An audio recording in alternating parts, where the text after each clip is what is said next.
Welcome to the breakdown. Welcome to the breakdown. Welcome to Miami. Oh me, Miami, Miami. Still the baddest in the damn thing. Change. Yup. Suki, we gotta talk, sis. I love Sukihana, but Suki, sis, we gotta talk. Let's get into it. First of all, we're gonna move past Suki real quick, and should we go into Suki? Let's just go into Suki. Why not? Suki. So Suki, she had an interview with Super Cindy. You know, Super Cindy's whole thing is trying to, I guess, audition everybody for the Queens Don't Compete tour. I mean, how many people you want on the album? The Queens Don't Compete thing is this whole, I guess, an album or whatever, a project they call it, that her and Trina is collaborating on to bring a bunch of female hip hop artists together, and no men allowed, and they're just gonna show, I guess, female unity or whatever. It's looking like it's not gonna happen. But I mean, we'll see. We'll see, because the girls can't get along, child. But we shall see. But that Super Cindy is a little shady. She's a shady little character. And we all know what Trina gives, okay? But, you know, we're going to pray for the best. Anyway, so Super Cindy, she's doing an interview with Sukihana. This is the first time that Super and Suki is doing an interview. She invites her in, and, you know, almost immediately she started talking about the things that Suki is known for, being raunchy, being, you know, salacious, being vulgar, doing all those things as to why the world fell in love with Sukihana. But Sukihana, she wants to retire that. She no longer wants to be Little Kim. She wants to be Michelle Obama. So even though all that stuff that she just did, she did last week, she wants us to now accept and absorb this new Michelle Obama image. Okay, so Suki, like every other radio interview that she did, she started talking about that and how she got into you know, the eating song and all that kind of stuff, and etc., what have you. So Suki got upset, and she was just like, well, everybody done did some stuff they regret. Everybody done ate a little, etc. And it's just like, why is everybody like coming down on me about my stuff, blah, blah, blah. Suki ended up snatching the paper out of Super's hand, and Super, she was chill about it. She was just like, child, boo, I'm used to this, child. You the one that ain't. And you know, a little later on, Suki, she had a breakdown with her sister, and she was just like, you know, nobody wants to let it go, my past. Everybody's had a whole past. Everybody's done things. Everybody, you know, they won't allow me to grow, etc., etc. I actually felt bad for Suki in that moment. And, you know, my heart went out to Suki for that, for sure. But here's the thing, Suki. When you were in London promoting your song Casamigos, or whatever you were promoting, you also did a viral video. We was walking past these white ladies and saying, you know, oh, I want to eat a, you know, and oh, I want to do this and want to do that. Then your homegirl talking in the background. See, it's just like we're confused. We're confused. If you want to adopt this whole new sophisticated image, cool. But you keep doing stuff that showcases your other image, that how you got famous. And regardless of even if you do transform into this entire new person, which is fine, some people are just always going to bring that up. You can't. It is what it is. Like this, you can't continue to get upset about it. It is what it is. This is what you've done. This is how you got famous. It's glad that you're growing and you want to become different. That's cool. But some people are always going to bring that up, either to be vicious and messy, or because it's just how they know you. You know, but there's no reason to continue to get upset about it. Sis, it happened. And, you know, that's it. Amen.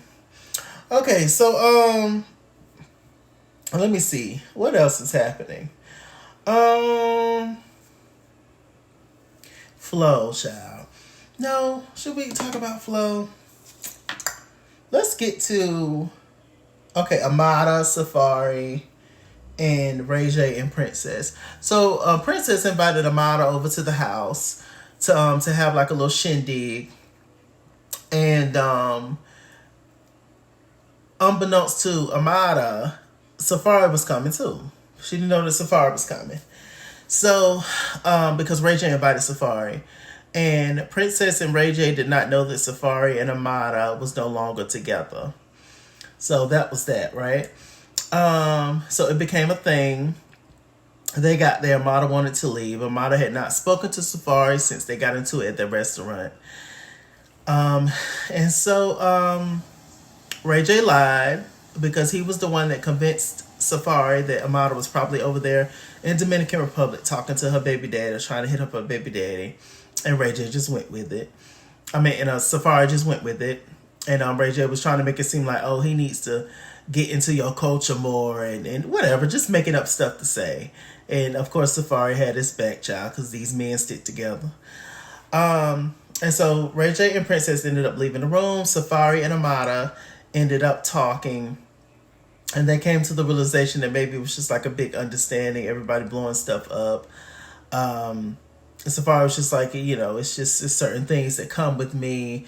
Oh, it's white in my head, y'all, because I just got finished washing my hair. It's leave-in conditioner and a butter moisturizing cream. So anyway, yeah, they were talking about that. He was just like, it's just certain stuff that comes with me, and blah blah blah, and whatever. I don't know if they're gonna get back together or not. If I was Safari, I would let it go. Safari's never going to be any good for anybody but himself. Until Safari is ready to dig deep down into who he is as a person, to become a better person, he's not going to be a better person for himself or nobody else. So, Amada, you are a beautiful woman. You're deliciously chocolate. And you're talented. And you're a good daughter. And you're a good mom. And that's just what you just need to focus on, sis. And leave Safari alone. You ain't going to continue but to go through drama dealing with Safari. But are you going to listen? Probably not. So we can move on. Let me see. We get to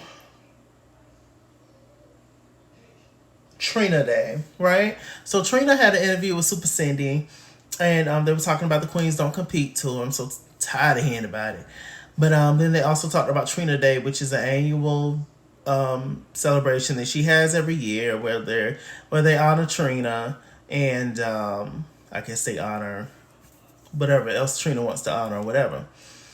So they talk about that, and in the audience we see the Hollywood twins, Trick's nieces, and their whole thing is they tired of Trick, they tired of working at the restaurant, all this is tired and through, and we got to make our moves on our own. So they wanted to rap for Trina, and rap is what they did. Child, them girls chased Trina to the elevators just to leave, just for Trina to get on the elevators, and just for them to go downstairs or wherever Trina was to wait for Trina to get off the elevators to start rapping. When I tell you I hollered, those girls are quite entertaining. Quite. Y'all need to make the Hollywood twins a full cast members, because they are the key. When they started rapping, Trina was just like, all of a sudden I see these two girls that's trying to rap, and I'm just like, what's going on? Trina trying to get through them, they won't let Trina through. Trina bobbing her head and stuff, and Trina's T bobbing her head, because they just like, what the hell is going on? It was so funny. And it was just like, yeah, Trina team gonna call us, I can't wait till after this and stuff. I was hollering. I said, Lord have mercy, Jesus. And so we get to Trina Day, and we see the twins there. Again, they look really cute, and their goal is to try to talk to Trina. This is their official shot to try to get Trina's attention on her day when she's honoring her niece who passed away. Side note, I'm rather hard on Trina because I just don't think the show has done anything for her in terms of more album sales, in terms of people liking her more. I just don't think it's done nothing for her career wise. She's just not that likable on the show, in my opinion. But much respect to her and what she's done. Trina is a very underrated artist. And she definitely deserves all the respect. She has consistently put out content, music and stuff. And, she is definitely one of the veterans in the hip hop game. Much respect to Trina, for sure. But like I said, this has nothing to do with her personality on the show. So I say all that to say, with watching the show and things that Trina have gone through on the show and etc., I think Trina's tired. I think Trina's tired with a lot. I think Trina may be depressed. She lost her mom. She lost her niece recently. That is a lot for anybody to take. She lost her relationship with Raymond. I think that's his name. I think Trina is just I'm sure she feels like everything is on her back. She got these two annoying ass twins bother her.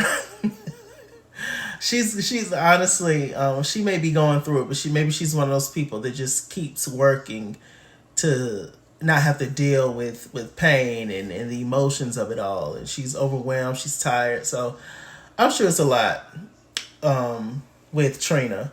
So, I'm going to offer my love, and I'm going to send prayer in for the baddest chick, indeed.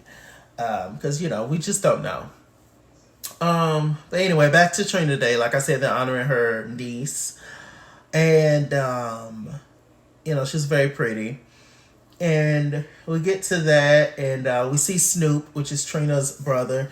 The Hollywood Twins goes up to talk to Snoop. That's their way to get in, because that's Trina's brother.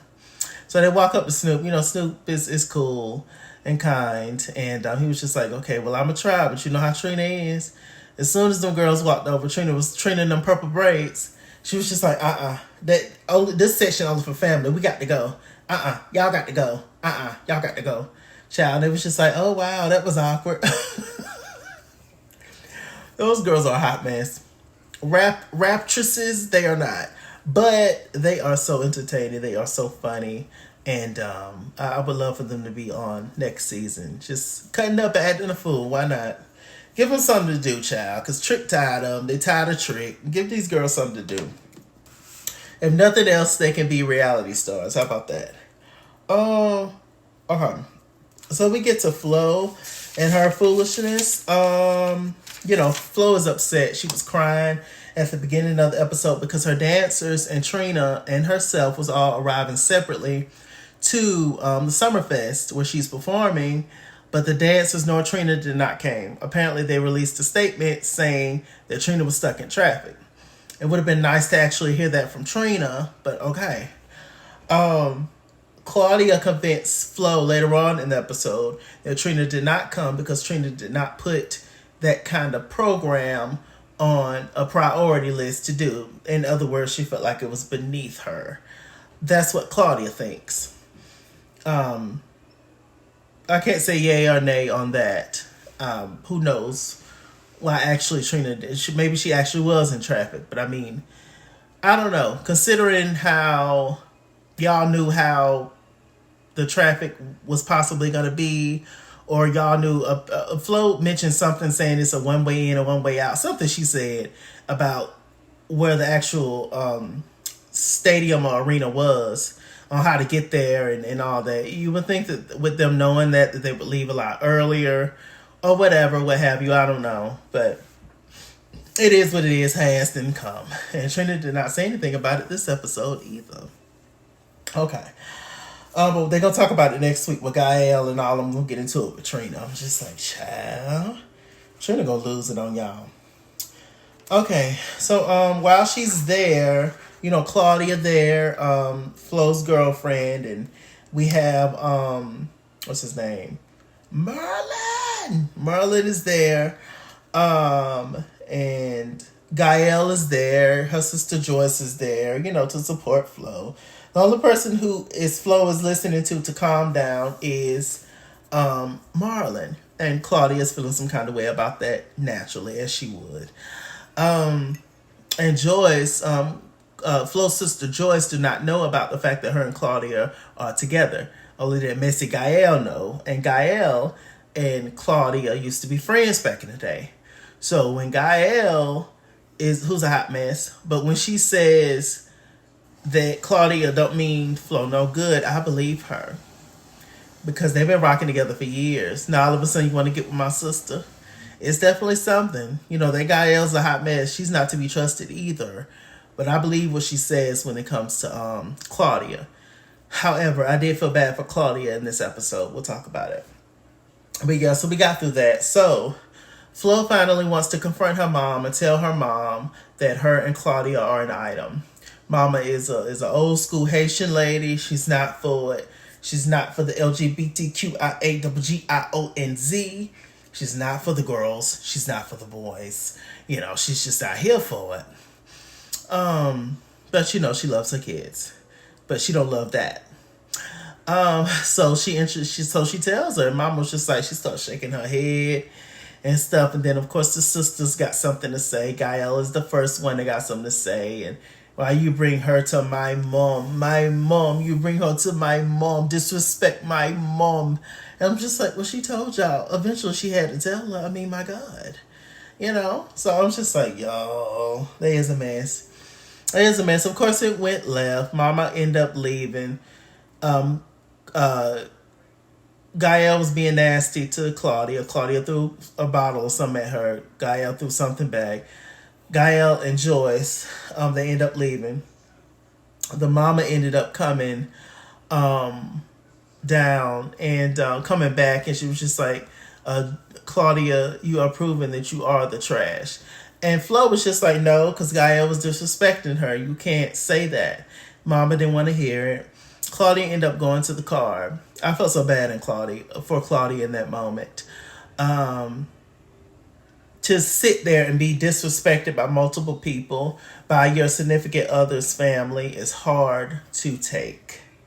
And I know she wanted to cuss that mama out, but thank the Lord she didn't. But I can just imagine being in that situation where I have my significant other next to me, they're introducing me, and as nice as I can be, yet I'm being disrespected by all of them to my face. And if I pop off, I gotta fight all of them. And you know, it's just, what a tough situation to be in. She walked out to the car, and then Flo was just explaining to her mom. She was just like, look, this is what it is. This is my relationship. You know, I don't see, you know, what the problem is. And she was just like, how can a woman provide for you? How can a woman provide for you? Flo was like, I provide for my damn self and my kids. What you mean? And the mama straight up said that my loyalty don't even lie to you, Flo. It's all about Marlon. Marlon is my son. Marlon is my son. Marlon. So it don't matter if you bring another woman around, if you bring another man around. All mama want is Marlon. My God. Ooh, Marlon, what you done did to this family, child? You slept with Gael. You touched Joyce. Did you tickle the mama? But I'm going to go. We're going to let this thing go. Y'all, that was my review. I love y'all. So much more to come, child. Basketball Wives Orlando. Basketball Wives. What else we got? You know, child. Beverly Hills Housewives coming on, child. We got that. Real Housewives of Potomac. We got that. Married to Medicine. We got that, baby. We working. Y'all know these videos ain't going to come on time. Y'all know this by now. But they will come. With that said, I'm MrChalaki. MrChalaki on Google+. Follow me at @iskinswear on Instagram and Twitter, at @iskinswear89 on Snapchat, Chase King on Facebook, MrChalaki on Cash App, PayPal, and TikTok. And as always, run me my money or run me my fade. Run me my money the way I get paid. Stay black. Stay tuned. And I'll see you guys later. Marlon! Gael! Bye.